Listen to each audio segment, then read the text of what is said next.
अस्सलाम वालेकुम बच्चों, कैसे हो आप लोग? ठीक हो स्टूडेंट्स? आज हम लोग बात करने लगे हैं स्पेशल एग्ज़ाम के ऊपर। मेरी आज फैसलाबाद बोर्ड के अंदर डिटेल के अंदर जो है वो बात हुई है, वो मैं आपके साथ शेयर कर देता हूँ। आप लोगों के जो क्वेश्चंस हैं जो आप लोगों ने मुझसे पूछे हैं उनके भी आपको जवाब दे देता हूँ, और आपने कैसे अप्लाई करना है उसके लिए भी मैं आपको इन्फॉर्म कर देता हूँ। आपने मेरी वीडियो जो है वो एंड तक देखनी है। सबसे पहले बच्चों, आप लोगों का एक क्वेश्चन था कि कौन लोग अप्लाई कर सकते हैं। तो बच्चों, हर वो बच्चा अप्लाई कर सकता है जिसने इस दफ़ा एग्ज़ाम दिए थे और अपने मार्क्स से खुश नहीं है, वो स्पेशल एग्ज़ाम के लिए अप्लाई कर सकता है और वो अपीयर हो सकता है, अपने मार्क्स इम्प्रूव कर सकता है, चाहे उसके बहुत अच्छे मार्क्स हैं या चाहे उसके कम मार्क्स हैं। और इम्प्रूवर की अगर हम बात करें तो इम्प्रूवर के पास एक चांस था, अगर उसने अप्लाई किया है और उसके मार्क्स बढ़े हैं या नहीं बढ़े, अब जो है वो अप्लाई नहीं कर सकता। अगर एक सिचुएशन ये है कि अगर उसने पिछली दफ़ा अप्लाई किया था और अनफॉर्चुनेटली वो अपीयर नहीं हुआ, एब्सेंट था, तो अब वो अप्लाई करे। अगर उसका अप्लाई हो जाता है इट मीन्स कि वो पेपर दे सकता है, अगर उसका अप्लाई ना हुआ तो इट मीन्स वो पेपर नहीं दे सकता। अब आते हैं जी नंबर 2। बच्चों का ना बहुत सारे क्वेश्चंस थे। एक ये था कि सर हम लोग ना पेपर अपना रिज़ल्ट कैंसिल करवाएंगे तभी हम लोग इम्प्रूव कर सकते हैं।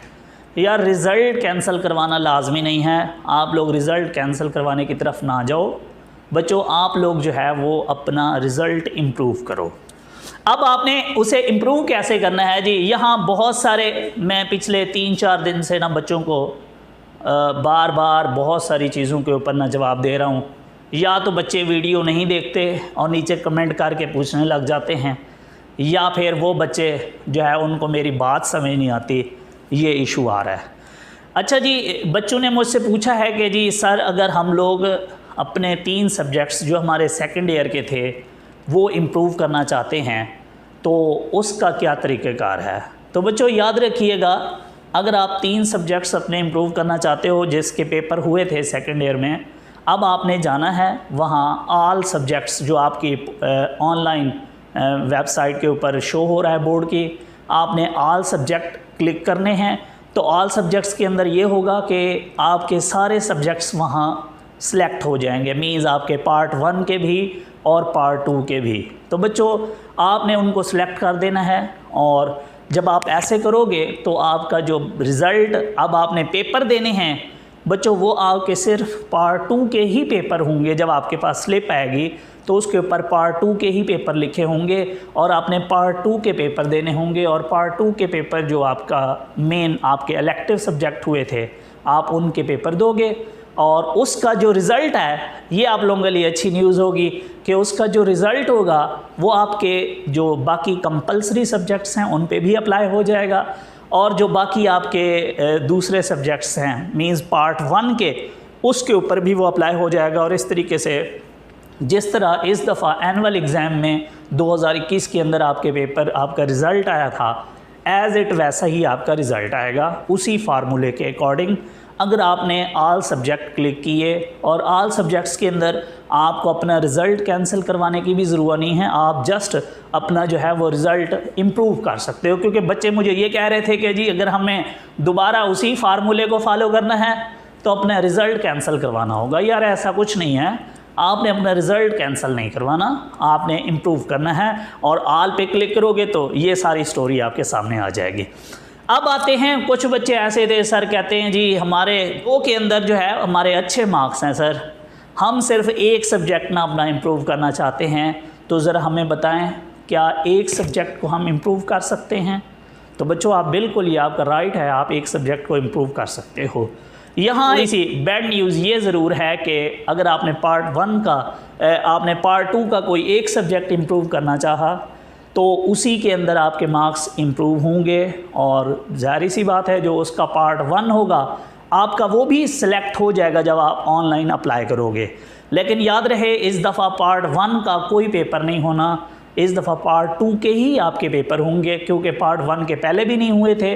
अब भी किसी से कंडीशंस में, इम्प्रूवमेंट की कंडीशंस में, किसी भी कंडीशंस में आपके पार्ट 1 के पेपर नहीं होने वाले। एक बात याद रखना, आपके पार्ट 2 के पेपर होंगे। अब आपने एक सब्जेक्ट के लिए अप्लाई किया, आपके पार्ट 2 के आपने एग्ज़ाम दिए, उसका रिज़ल्ट आया, आपके मार्क्स बढ़ गए। तो बच्चों, जब आपके मार्क्स बढ़ जाएंगे तो उसके अंदर जो है वो मार्क्स पार्ट 1 में भी खुद ही ऑटो ऐड हो जाएंगे। लेकिन यहाँ एक बड़ा इशू है। बच्चे मुझसे पूछ रहे थे कि सर वो जब मार्क्स बढ़ेंगे तो उसका इफ़ेक्ट हमारे कंपलसरी सब्जेक्ट के ऊपर भी होगा। तो बच्चों, अगर आप कभी सब्जेक्ट आप सिलेक्ट करोगे तो सब्जेक्ट के अंदर आपके कंपलसरी जो आपके मार्क्स ऑलरेडी लगे हुए हैं वही रहेंगे, वो इंक्रीज़ नहीं होंगे। वो तब इंक्रीज़ होंगे अगर आप लोग जो है वो ऑल सब्जेक्ट के ऊपर क्लिक करोगे तो आपके ऑल सब्जेक्ट्स के मार्क्स इंक्रीज़ होंगे। अच्छा, एक और क्वेश्चन ये था, और जब आप ऑनलाइन अप्लाई करने जाओगे तो सारी चीज़ आपको ये नज़र आ जाएगी। आपने घबराना नहीं है यार, उसको क्लिक कर देना है। वो पार्ट 2 के ही पेपर होंगे, पार्ट 1 का नहीं होगा, वहाँ सिलेक्ट ज़रूर हो जाएगा। अब आते हैं जी, बच्चे कह रहे थे कि सर खुदा न खास्ता अगर हमारे मार्क्स कम हो जाते हैं तो हमारा रिज़ल्ट जो हमारा ओल्ड रिज़ल्ट है वो कैंसिल हो जाएगा, तो हम तो पता नहीं क्या हो जाएगा हमारे साथ। तो बच्चों, ऐसे नहीं है। आप अगर मार्क्स इम्प्रूव करते हो, आपके रिज़ल्ट इंक्रीज़ हो गया तो वो इंक्रीज़ वाला होगा।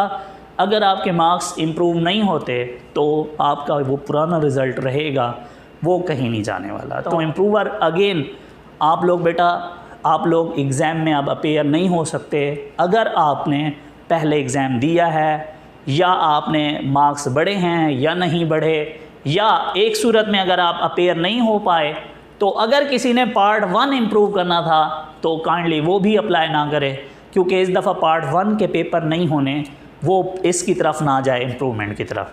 अब एक और क्वेश्चन बच्चे मुझसे कह रहे थे कि सर ज़रा ये बता दें कि हम लोग जो है वो अगर इस दफ़ा इम्प्रूव नहीं करते, हमारी तैयारी तो अभी भी नहीं है, 1 महीने के अंदर हमने क्या कर लेना है, हम नेक्स्ट ईयर इम्प्रूव कर सकते हैं। तो यार अगले साल अगेन आपके पास एक चांस होगा, आप जो है वो इम्प्रूव कर सकते हो। एक और बात यहाँ बहुत ज़्यादा इंपॉर्टेंट है। बच्चे कह रहे थे कि सर हम अपना रिज़ल्ट कैंसिल करवा देना चाहिए। बच्चों, रिज़ल्ट कैंसिल करवाने का सिर्फ आपको एक एडवांटेज यहाँ ज़रूर है।